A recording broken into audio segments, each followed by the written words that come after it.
1887년에 박정양이 초대 주미 공사가 됩니다. 워싱턴에 머물고 있던 박정양은 미국을 가르쳐서 민주주의 국가라고 그렇게 말을 합니다. 그리고 미국의 민주주의 체제의 사상적인 중심에 기독교가 있다라고 생각을 합니다. 기독교가 미국 사회의 중심축임을 확인한 겁니다. 이러한 생각은 여느 개화파나 해외 유학생들도 이러한 생각을 갖고 있었는데, 이들은 기독교를 민주주의의 기초로 봤고요. 미국을 민주공화국을 시작한 나라로 알고 있었습니다. 한국의 근대 지식사회는 미국, 민주주의, 기독교를 하나의 범주라고 믿고 있었죠. 에모리 대학에 유학하고 있던 윤치호가 그 학장 캔들러에게 그 남감리교회 선교사들을 조선에 파송해 달라, 그리고 조선에 기독교 학교를 개설해 달라고 요청을 한 바 있었습니다. 이를 위해서 자기가 갖고 있었던 돈 200달러를 헌금을 하죠. 왜냐하면 미국인들이 누리는 풍요로움과 자유, 그리고 사회정의, 그리고 민주주의 체제가 기독교에서 비롯되었다고 믿었기 때문에 그렇습니다. 선교사들의 기대와 다르게 전개되었지만 선교사들이 했던 교육 선교의 성과는 기대 이상으로 나타났던 것이 사실이고요. 다음에 3.1 운동 이후에 그 상해 임시정부를 강의할 때 다시 한번 말씀드리겠지만, 이러한 의식이 한국의 민주주의로 연결되어 있고, 대한민국의 헌법 제1조 대한민국은 민주공화국이다라고 하는 그러한 내용이 기록되게 된 이유도 바로 이 교육 선교의 그 성과입니다. 본래 기독교회는 민주주의 방식으로 운영되는 조직입니다. 감리교회는 감독교회 전통 아래 있었는데, 감리교회는 그 상향식 아래에서 위로 운영되는 방식으로 운영됐습니다. 장로교회도 장로제라는 대의 제도, 그 여러 명의 장로를 그 교인들이 선출을 하고 그 장로들에 의해서 교회를 운영을 했습니다. 한국의 감리교회 공회도 대강령과 규칙 혹은 교리와 장정을 기본법으로 해서 운영이 되었고요. 장로교회도 규칙과 헌법에 의해서 운영이 되었습니다. 따라서 교회에 들어온 교인들은 자동적으로 민주주의 태도를 배웠고요.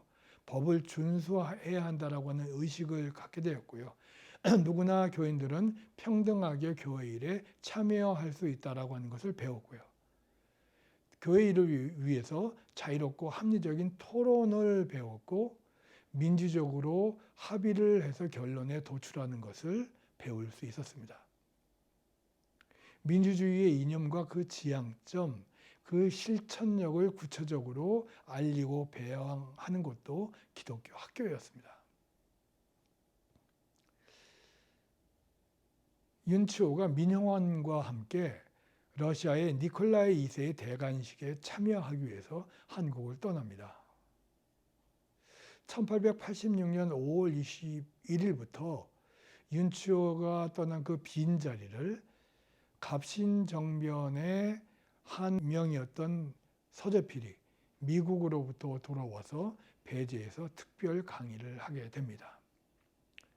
서재필은 학생들에게 세계 지리를 가르쳤고요. 세계 역사를 가르쳤고, 각 나라가 채택하고 있는 의회 제도와 민주주의를 가르쳤고요. 서구의 문화와 세계 정세를 가르칩니다. 학생들은 매주 토요일 오후마다 회의 진행법과 절차, 토론과 연설 방법에 대해서 체계적인 훈련을 받습니다.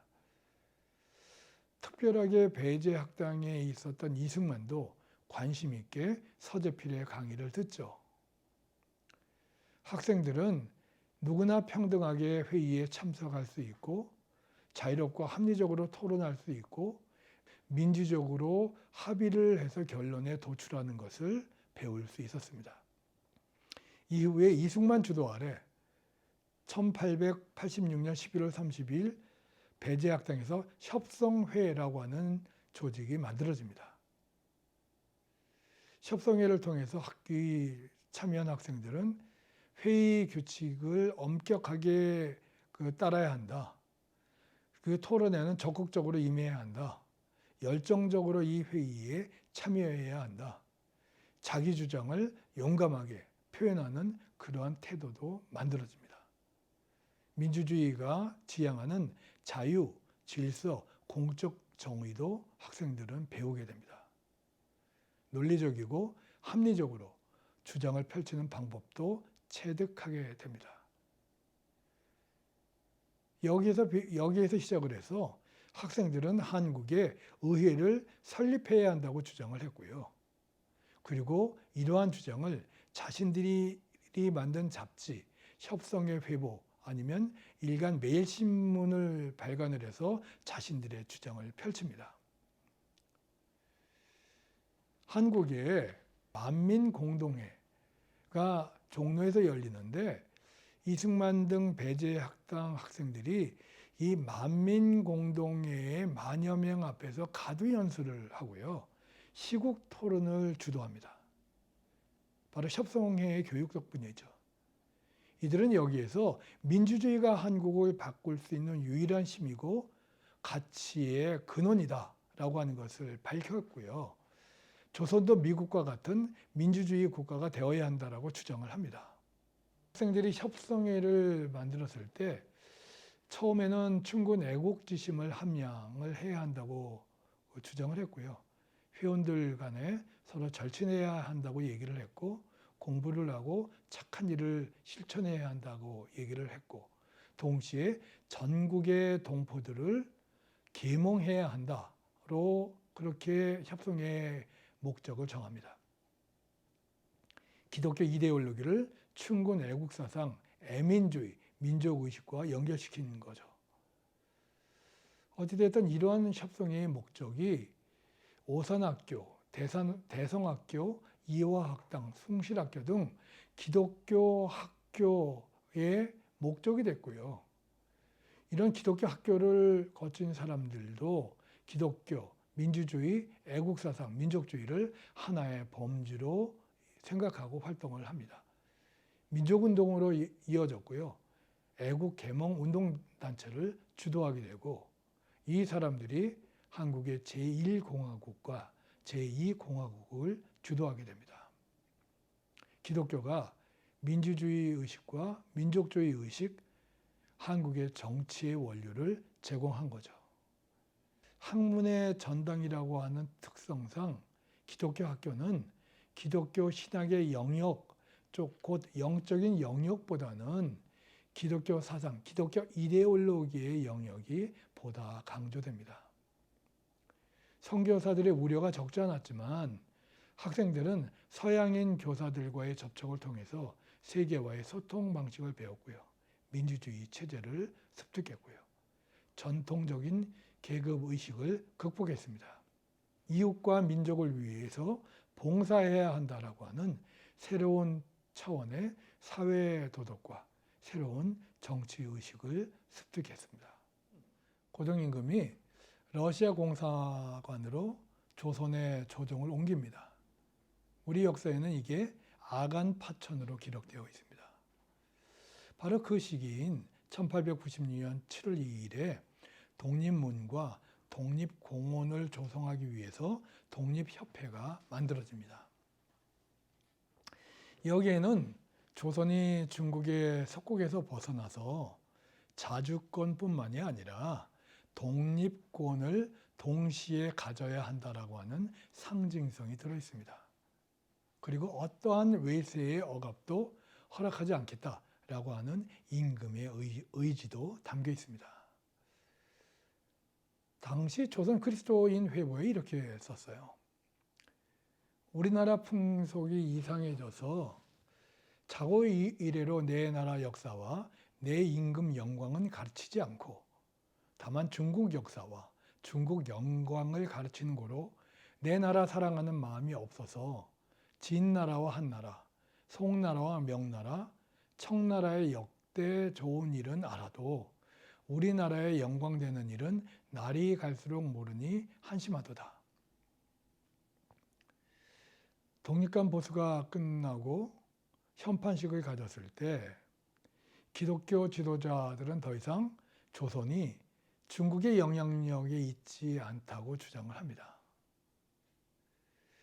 그래서 백성들이 중국의 것이 아니라 내 나라 역사와 내 나라 임금의 영광을 드러내야 한다고 그렇게 주장을 했고, 이러한 주장에 따라서 이러한 기사가 실린 거죠. 서재필과 윤치호가 이런 여세를 몰아서 독립협회의 성격을 기독교 계몽단체로 바꾸려고 합니다. 근데 제가 기록을 보니까 월남 이상제가 반대를 해요. 아직 이때가 이상제가 기독교로 입교하기 이전이었거든요. 뭐라고 얘기하냐면 민족이 요구하는 것은 기독교가 아니라 개인의 권리다라고 하면서 반대를 하죠. 독립협회를 기독교 단체로 만들려고 했던 이러한 생각은 실패로 끝나게 됩니다. 근데 날이 갈수록 독립협회가 정치단체로 바뀌어요. 러시아의 내정 개입에 반발을 했고요.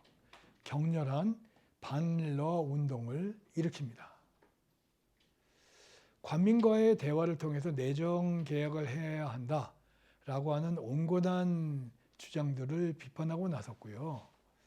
이 백성들의 힘을 통해서 나라를 바꿔야 된다라고 하는 그런 입장이 등장을 하는데, 여기에는 의도적인 정치 세력이 이를 뒷받침하죠. 바로 안경수, 정교 등이 바로 이러한 세력을, 이러한 입장을 피력을 하고요. 그리고 이 독립협회로 하여금 힘을 발휘를 해서 백성들을 이용해서 황태자로 하여금 대리청정을 하고 내각을 교체하고 임금을 바뀌겠다라고 하는 그러한 의도를 표명합니다.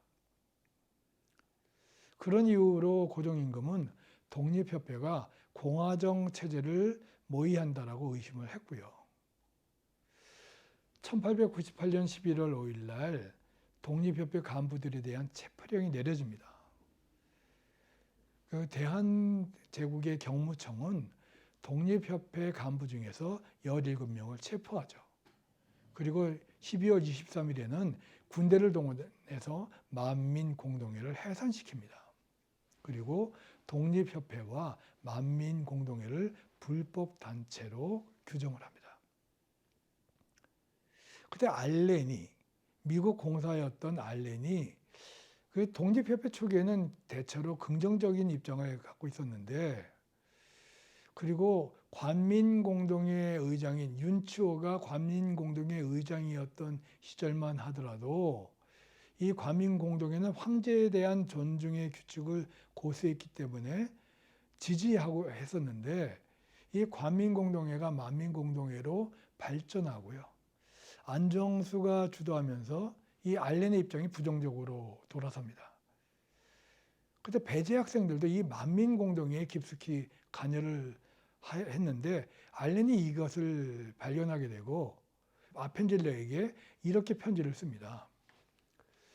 우리 선교부의 기독교 신자들이 이 도시를 몹시도 괴롭히고 있는 정치운동에 현저하게 참가해야 한다는 것은 매우 불행한 일이며, 다른 선교부에 대해서는 불만이 없는 반면 유독 당신 감리교회 선교부 추종자들, 특히 당신의 배제 학교와 관련된 사람들에 대해서 계속 정부의 불평을 듣는 것이 유감입니다. 이것은 틀림없이 선교부 사업에도 해로울 것입니다. 만일 당신이 당신 학교 사람들을 통제할 수 없다면 한국 정부와 현재 맺고 있는 협정이 파기될 것이라고 하는 말을 오늘 아침에 방문한 관리가 내게 암시해 주었습니다. 만민공동회 이후에 대한제국 정부는 이에 적극 가담하고 있는 배제 학생들을 찾아내기 위해서 혈안이 됩니다. 배제 학당은 이들의 도피처가 되고요, 회합의 장소가 됩니다. 물론 여기에 이승만이 주도를 하죠. 알렌이 이를 지적하고 나섭니다. 선교사들의 입장을 우선한다고 늘 주장했지만 알렌은 외교관이었기 때문에 그가 행동하는 것에는 한계가 있었습니다. 독립협회 초기에 서대필이나 윤치호 등이 독립협회를 기독교 기관으로 만들려고 한다는 것을 알았기 때문에 거의 모든 기독교 선교사들은 큰 기대를 갖고 있었던 것이 사실이에요. 특히 감리교 선교사들, 특히 아펜젤러는 배제나 협성의 그 출신들이 독립협회의 청년 조직의 일원으로 활동하는 것에 크게 지지하고요. 크게 고무되어 있었던 것이 또한 사실입니다. 대한그리스도인 회보는 배제학당 협성의 출신들이 근대 문명으로 의식화되어 있다고 그렇게 판단하고 있었고요. 그 서대필의 특강 이후에 학생들이 민주주의와 국제정치에 눈을 떴다. 그리고 협상회를 통해서 정치, 경제, 종교적 문제에 토론회를 열면서 시야를 넓혔다. 그리고 의회주의를 알게 되었고 의식화되었다. 그런 것에 대해서 대한그리스도인 회보는 잘 알고 있었습니다. 실제로 이 협성회의 주도자였던 이승만, 문경호, 현공님, 홍정호 등에게 독립협회는 자신들의 정치적 이상을 발휘할 수 있었던 그 돌파구가 되었던 것은 틀림없었고요.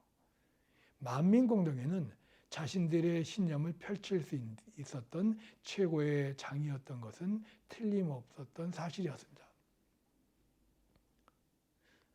아펜젤러는 배제에서 가르친 것들이 독립협회 운동으로 이어지는 것에 크게 주목을 했죠. 그리고 학생들이 이 근대 지식을 바탕으로 해서 조선의 고질적인 부패에 대해서 문제를 제기하는 것에 공부가 되었고요. 근대적인 진보와 계몽을 부르짖는 것에 자부심을 느꼈던 것이 사실이죠. 근데 그때까지만 하더라도 아펜젤러는 배제 출신들이 중국으로부터 조선이 완전히 독립하는 데 일조를 하고요. 조선의 근대 지식사회를 기독교화 시키려고 한다고 그렇게 이끈다고 믿고 있었습니다. 그렇지만 독립협회 내부의 권력 다툼이나 이것이 쿠데타로 연결되어서 의심받고 있다는 것에 대해서는 잘 알지 못했습니다. 원래 아펜젤러를 비롯한 미국인 선교사들은 미국의 민주주의 체제 속에서 살았다는 사람들입니다. 이 사람들은 학생들의 주장이 틀리지 않았다고 믿었고요. 그 주장 속에 민주주의 의식을 발견을 했고요. 그리고 이 사람들이 결국은 조선을 기독교 국가로 만들 수 있다로 그렇게 믿고 있었습니다.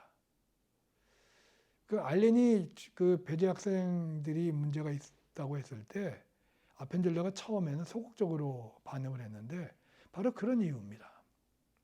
시간이 흐르면서 감리교 선교부 내부에서 독립협회가 과격해지고 있다라고 하는 우려와 그런 비판이 나옵니다. 헐버트까지도 이를 비판을 합니다. 이 존스 선교사도 독립협회가 한국의 미래에 생산적이지 못하다, 한국의 미래를 위해서 좋지 못하다라고 하는 비판을 합니다. 언더우드도 비판을 하고요. 서재필조차도 과격하다고 비판을 합니다. 시간이 지나고 상황이 파악이 되었을 때 아펜젤러가 이 독립신문과 인쇄계약을 한 것을 후회를 합니다. 그리고 학생들이 통제할 수 없는 지경에 이르렀다라고 하는 그러한 걱정도 내비칩니다. 말씀드린 대로 기독교 선교사들은 모두 민주주의 체제에서 살았던 그리고 민주주의를 당연한 것으로 알았던 사람들입니다. 그렇지만 반존왕의, 그러니까 반임금의 공화정을 지지하지는 않았습니다.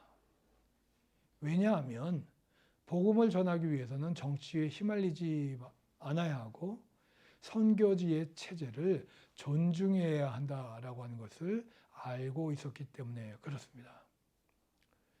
더구나 이들이 신봉하고 있는 그 복음주의 선교 신학에서는 혁명적으로 세상을 바꾼다라고 하는 그러한 정책이나 목표는 없었습니다. 선교사들은요, 본능적으로 선교지와 그 땅의 거민들을 사랑합니다.